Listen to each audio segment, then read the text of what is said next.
Hey, what's up guys, OSJ here with another video, and today we're flipping the script. We're looking at 10 C64 sequels that were actually better than the originals. Now, before I start, I want to give a quick shout out to a few games that didn't make the list, but really could have. I'm talking about IK+, Last Ninja 2, Turrican 2, well, there are a few to be honest. All of these sequels were absolutely stonking, but here's the thing, their predecessors were already top notch, and it would be like comparing a Rolls Royce to a slightly shinier Rolls Royce, so I've left them off to give some other games a chance to shine. I've ordered these by how much better the sequel was compared to the original, and we're counting down from 10 to 1, so grab yourself a cuppa, settle in, and let's see which C64 sequels managed to outdo their predecessors.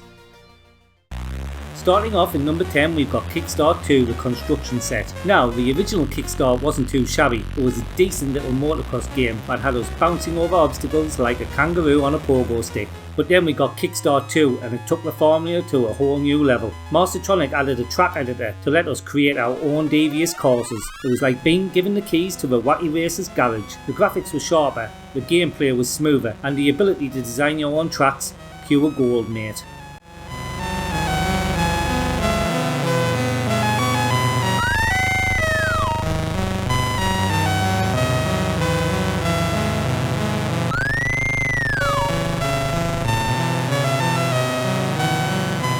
Next up, we've got ArmaLite. Now, Delta was a pretty solid shooter. It had nice graphics and decent gameplay, but it wasn't exactly setting the world on fire, and after all, it was just a memory game. Then, along comes ArmaLite, and boom, it's like Delta after a radioactive spider bite. The graphics were jaw-dropping, the sound was amazing, and the gameplay tighter than a duck's backside. It took everything that was good about Delta and cranked it up full belt. This is how to do a sequel, folks.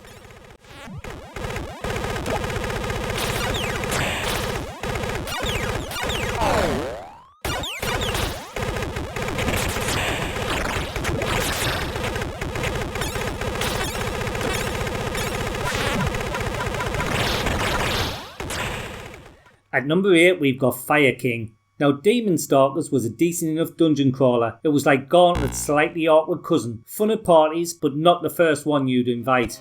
But then, Electronic Arts gave us Fire King, and it was like they had taken Demon Stalkers to finishing school. The graphics were cleaner, the gameplay was smoother, and the whole experience was just more polished than a guardsman's boots. It took everything that was good about Demon Stalkers and made it great.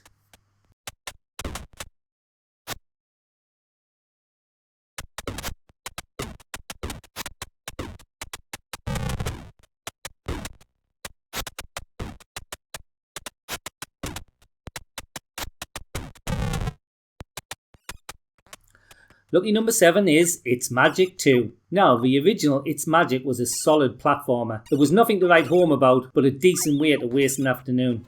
But Protovision must have found the actual Magic 1 when making the sequel, because It's Magic 2 was a massive improvement. The graphics were more detailed, the levels were more imaginative, and the whole game just felt more, well, magical. It's like they took the original recipe and added a sprinkle of fairy dust.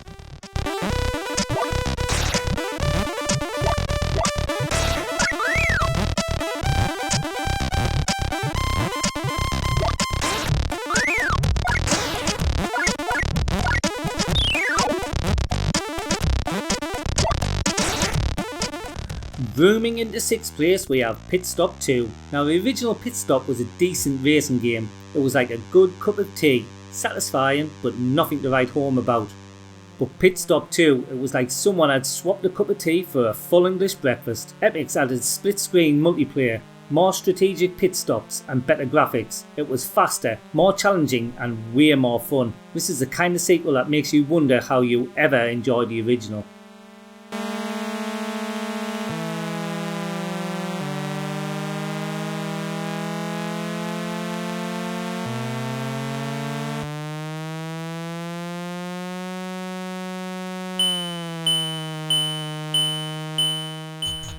Halfway through our list, and we've got Avenger, also known as Way of the Tiger 2. Now, the original Way of the Tiger was alright. It was like a Jackie Chan film with dodgy dubbing, entertaining enough but a bit rough round the edges.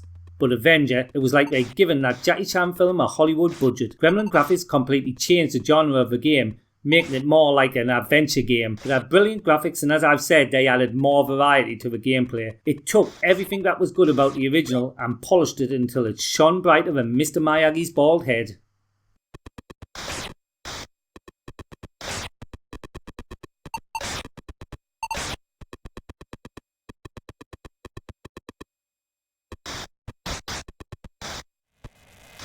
Rolling into 4th place, we've got Battle Command.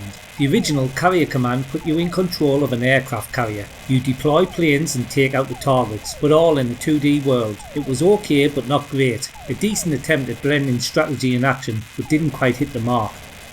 But then Ocean came along with Battle Command and they really kicked things up a notch. They put us in control of a tank in a fully 3D world. The graphics were a massive leap forward with smooth 3D visuals that were incredibly impressive for the C64. The gameplay was fast paced and engaging, keeping you on the edge of your seat as you rolled through the battlefield. It showcased just what the C64 could do in the right hands, and it's a prime example of a sequel that truly elevated the concept to new heights.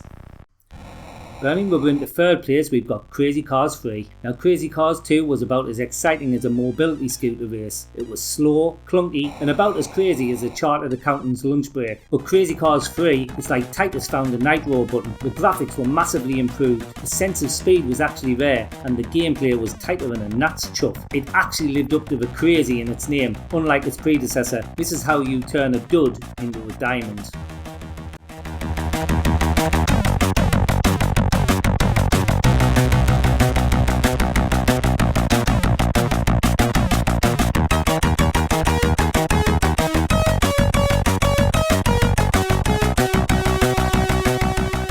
Reaching into 2nd place, it's Chase HQ 2. Now the original Chase HQ on the C64 was a bit of a dog's dinner. It's slower than a week in jail and about as much fun as a root canal, and it's one that all the Amstrad owners always bring up when they're comparing Amstrad to C64, and there's nothing we can do about it. But then along came Chase HQ 2. The graphics were miles better, the sense of speed was actually there, and ramming the baddie's cars felt satisfying instead of like bumping a shopping trolley. It took everything that was naff about the original and made it fantastic.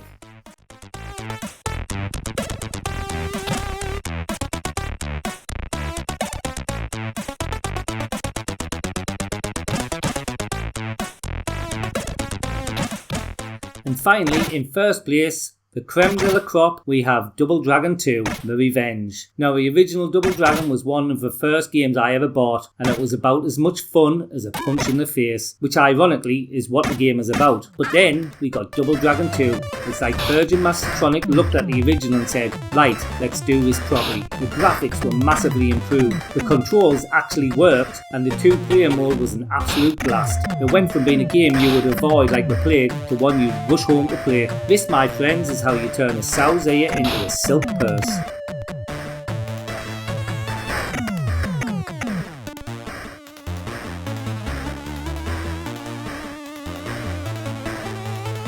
And there you have it guys, 10 C64 sequels that actually managed to improve on their predecessors. Please let me know in the comments if you know of any C64 games that were better than the predecessors, and also if you know of any Amiga games that were better than the predecessors, because that's the next one I'll be tackling.